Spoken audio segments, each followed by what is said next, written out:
you can use it to keep your family safe in disasters. And Augusta residents speaking up to the Charter Review Committee. We'll have the latest on what was said at tonight's meeting as Your News at 10 starts now. Live from Television Park, this is WJBF News Channel 6 at 10 on BTV. Good evening, I'm Hannah McDonald. Thank you for joining us. Coverage you can count on begins with an Aiken County teacher is charged with possession of child pornography. 34-year-old Michael Poda is charged with 5 counts of sexual exploitation of a minor. Warrants allege he had sexually explicit images of children on his phone. Poda has served as the band teacher at Schofield Middle School for the last 2 years. He has been placed on administrative leave. An investigation underway after a body was found in Aiken County. Investigators say the body of a woman was found on Blackstone Camp Road this morning. The coroner says the body was already decomposing. No word on how she died. There will be an autopsy. The Richmond County Sheriff's Office and Coroner's Office are investigating a homicide.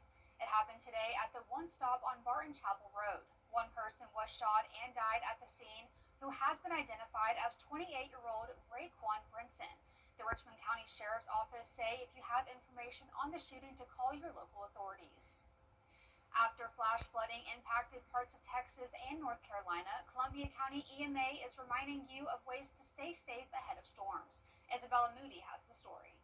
HyperReach sends notifications from EMA, the Columbia County Sheriff's Department, water, traffic, as well as the National Weather Service. Alerts can be broad, but can also name specific roads, blocks, or subdivisions. You can also opt in or out of certain alerts. People do get aggravated if they get pounded every single day, several times a day with there's a chance of rain, there's a chance of rain, there's a chance of rain. So being able to limit those notifications is important to them. But also the advance notice for things like utility work. They can plan around that. With hurricane season already underway, EMA officials say these notifications can help prepare if a storm hits. But if you're tuned into it, if you're using HyperReach, you'll have advance notification. You can make the plans. You can evacuate if it comes to something like that. Even if you do not live in Columbia County, but work or have a relative in the area, you can sign up with that address so you can stay informed or inform others. We just want to keep reminding people, because the more people that know about something in advance, the less chance that the disaster will affect them. It would save me a lot of time. I could probably know routes that would be easier to take if there's an issue somewhere else, because I do have such a long commute. It takes about an hour to get to work every day. So any kind of information like that is helpful. You can find out how to sign up for HyperReach on our website at WJBF.com. Border security was the topic of a meeting tonight. It's time now for a first look at the forecast with Chief Meteorologist Jenna Petracci. How's the weather this week, Jenna? Well, Hannah, we've had a very wet setup lately, and those rain chances will continue into the weekend, but they're definitely going down a bit, and we'll talk about that in a moment. But right now, you can see it's completely dry across the CSRA with those showers and storms along the eastern coast. You can also see back towards the west, we have Alabama seeing a few showers and storms, and some of those are moving into Atlanta. The Green Jackets game is over now, and luckily they did not have any rain delays after the rain delay yesterday. They played a doubleheader today against the Salem Red Sox. And you can see our almanac shows that we picked up around 1/4 inch of rain in Augusta with a low of 71 to start our day, high of 94. And look at that, matches our average for this time of the year perfectly. Around the CSRA, we're now sitting in those low to upper 70s, 77 in McCormick, 73 in Allendale. Louisville, you're at 71 degrees, Wrightsville at 74, 75 in Edgefield, and our dew points are still high, so it's very muggy outside, with the dew points nearly matching the temperatures. Winds are coming in from the southwest, a light breeze only up to around 5 to 7 miles per hour. And for tomorrow morning, those winds will be calm with some cloud cover as we get down to around 71 once again. Now, over the next 3 days, you can see those rain chances are decreasing as the temperatures increase. And I'll have more details coming up. Back to you, Hannah. Thanks, Jenna. While the Charter Review Committee is still ironing out exactly how it will go about the task, tonight Augustans got the opportunity to weigh in on the process and what they'd like to see. Dozens of people attended the meeting at the municipal building to either ask the committee questions or just give their input. The meeting started with a PowerPoint slide explaining the Charter Review Committee process, what exactly a charter is, as well as the forms of government. Krista Gentry, who recently moved to Augusta, asked what the current government of Augusta is. One of the committee members answered using who the administrator reports to as an example. The answer was the mayor and the commission. And one of our committee members said you report to 11 people, and that in fact is the answer. So this is like having Thanksgiving dinner without a chief chef. They're all running around a tight space. Former Commissioner Moses Todd has been critical of the committee.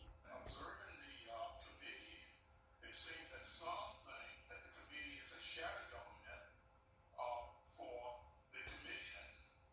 I would like for you to focus more on whether there's a need to revise or amend the charter or a need for charter changes.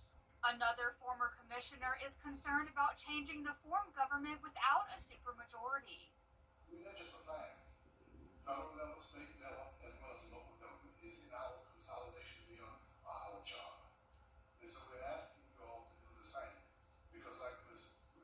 Bacon was saying, it calls to liberation. If you're going to force feed the rest of your committee members, the community at the end of the day is going to feel the same way. If you would like to learn more about the Charter Review Committee or let them know any of your concerns, you can find the link to their website on WJBF.com. Sewer improvements could be coming to South Augusta. The Augusta Economic Development Authority is proposing a $25 million project. It would go into more than 1,100 acres of land off of McCombs Road. The city believes it will have a major positive impact on South Augusta, bringing around 1,000 jobs and potentially millions of dollars in tax revenue. Augusta leaders say the lack of an updated sewer system has been one reason why some businesses decline to build in Augusta. We have missed out on opportunities, and we'll continue missing out on opportunities if we don't improve our infrastructure. The fact that we would potentially do this to benefit our constituents and benefit potential new business opportunities, and it's a win on so many levels. The $25 million budget for the project would come from the extension of the 1-penny sales tax. It could be on the ballot in November. Kids will be going back to school in McCormick County in 2 weeks, and when they return, they'll have to follow requirements for a new backpack policy. The school district notified parents about the new policy at the end of the previous school year. Backpacks can have colored straps and mesh pockets, and they're also allowing clear tote bags and purses. The main requirement is that items inside must be able to be seen. School leaders say issues with prohibited items have not been a problem in the past, but to ensure student safety, they don't want to take any chances. Not necessarily issues here in McCormick, but every day you're hearing about some kind of incident happening within school districts, and we just felt, myself, the school board, our admin team, that this was the right direction to go to prevent or prohibit any further incidents. We're also learning the new policy will also be required for teachers. School leaders say they have already bought clear bags for them to use so they can lead by example as the new school year starts. And we'll have that classic summertime pattern into the weekend with heat, humidity, and daily chances of showers and storms. I'll have the details after the break. I'm a registered nurse. Want to get up close and personal with the weather? Request a school visit from the Live 5-for-6 weather team today. It's a cool and exciting way to bring the fun and fascination of weather to students of all ages. Or take a field trip to our state-of-the-art studios at Television Park in Augusta. It's an interactive experience your class won't forget. Request a Live 5-for-6 school visit or studio tour by signing up today at WJBF.com/school visit.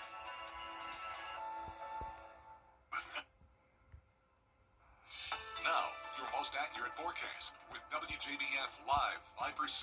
Welcome back. It's almost Friday. I hope you've had a nice week so far. Here's a live look in at our Terry Lambert Hyundai Skyview Cam over at Washington Road.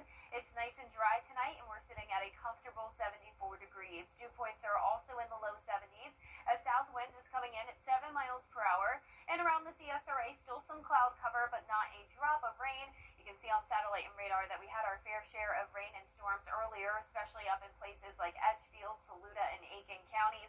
Nothing that was too severe today, though. We didn't have anything when it comes to damage reports, but we did have that yesterday, and we'll continue to see that slight chance of some severe storms tomorrow as well. But overall, those chances of severe weather are going down. We still have this upper level trough impacting our weather pattern, bringing those rain chances.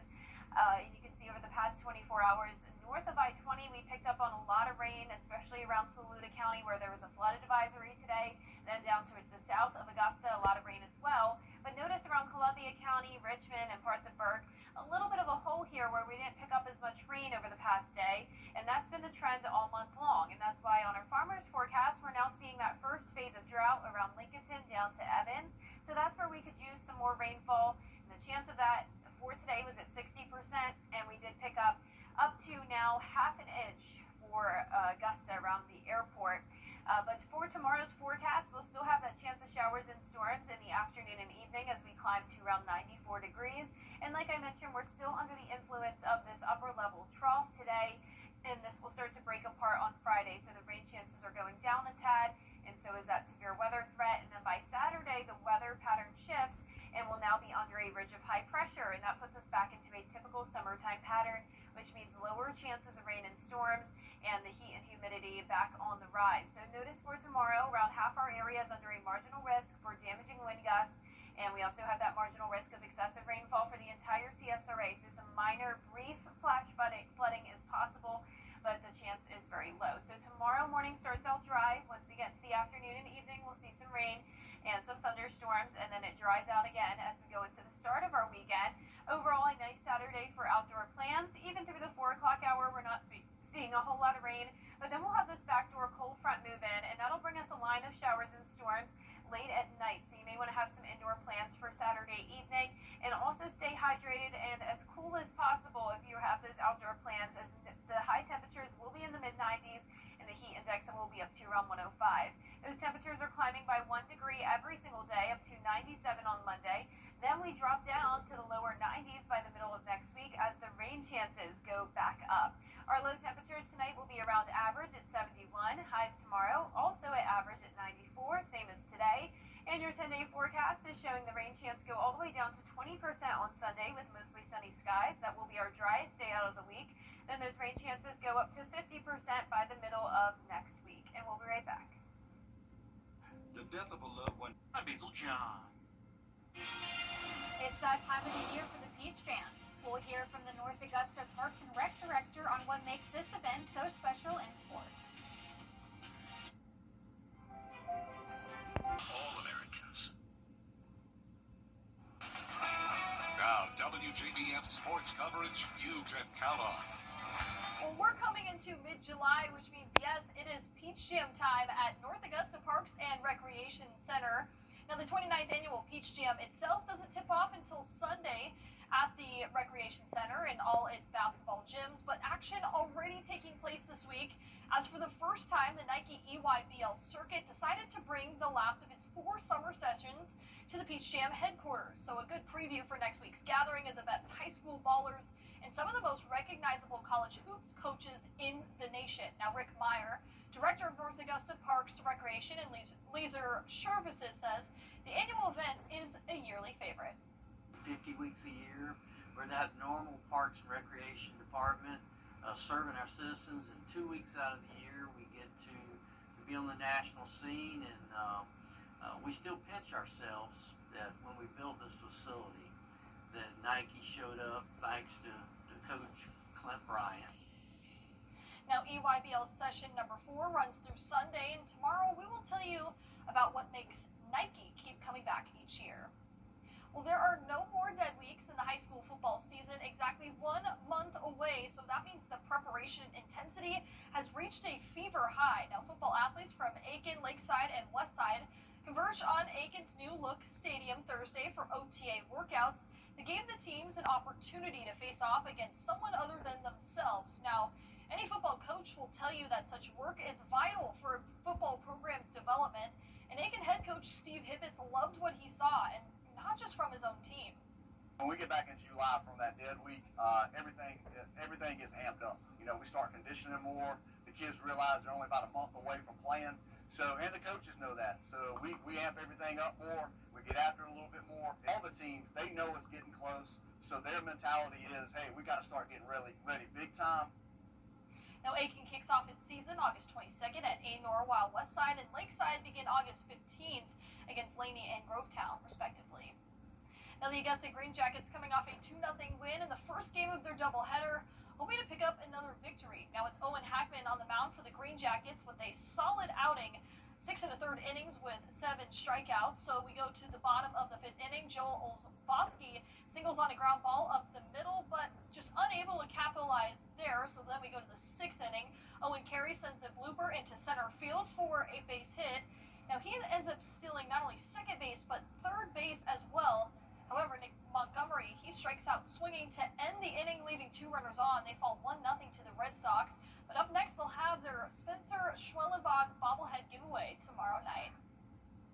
Well, the MLB All-Star Game at Truist Park will pay tribute to Hank Aaron with a special presentation celebrating Aaron's 715th home run. So on April 8th, 1974, Aaron passed Babe Ruth to become MLB's all-time home run leader at the time, but they will recreate it after the 6th inning on Tuesday. Hannah, back to you. Coming up, a fossil now inside a museum instead of being under it. We'll have the story after the break. Lions, Tigers, and Panthers. Oh my! And last but not least, an ironic and amazing discovery now on display at the Denver Museum of Nature and Science. It's the oldest fossil ever discovered in the city, and it was found right before the museum itself. Gabby Eastwood has the story. The museum here was doing a drilling project back in the winter, so scientists here decided it was the perfect opportunity to do some coring research, never imagining this is what would be found. At Denver Museum of Nature and Science, a dazzling discovery is on display. Well, the main thing that led to this was serendipity. Tucked into the Discovery Teen Rex exhibit is this nearly 70-million-year-old partial bone that was found at 765 feet below the museum's parking lot, the oldest and deepest dinosaur fossil ever found in Denver. Well, I think it's pretty fascinating, cool stuff to see. What else is underneath here? This is astonishing. This kind of discovery, museum geologist Dr. James Hagedorn says just doesn't happen. Finding a bone in a rock core is super, super rare. It is the Willy Wonka moment of a geologist's career. Here's a look at what scientists say the dinosaur could have looked like. But since they only found the partial vertebrae, it's hard to say what exact species it was. So one of the things we know about this dinosaur bone is that it probably came from a plant-eating dinosaur that lived maybe near ponds and swamps back in the day when Colorado was a tropical, wetter place than it is right now. Rock core also found in this dig and research. Inside these boxes are a candy land for geologists. We've got nearly 1,000 feet of rock core in here from right below the museum. And in this rock core, there are fossils, there are minerals, there are concretions, there are even ash beds from ancient volcanoes that erupted here nearly 67 million years ago. Another discovery in this historic finding. Yeah, who would have thought? So this is a 67.5 million year old dinosaur bone right beneath the city park. And you know, the rest of the skeleton could be under there, maybe right underneath your minivan. In Denver, Gabby Easterwood. Cool story, and go Gabby. That's Yeah. right from school. Go, Gabby. We love What it. A full circle moment for you, Jenna. You're like, oh, I recognize that name. And You're this like, has happened before. I think we aired one of her packages a while ago. So That's so fun. We love that. Yes, That's so funny. cool. Oh my gosh. Well, our 10-day forecast is showing the chance of showers and storms into the weekend, but it won't be a washout, just a 40% chance of those storms. Then as we go into Sunday, that'll be a really nice day to be out and about, but it will be hot as we climb up to 96 with mostly sunny skies. 97 on Monday, that will be the hottest day over the next 10 days, and then the rain chances by the middle of next week will cool us down again. Well, the news continues at the top of the hour on News Channel 6 at 11.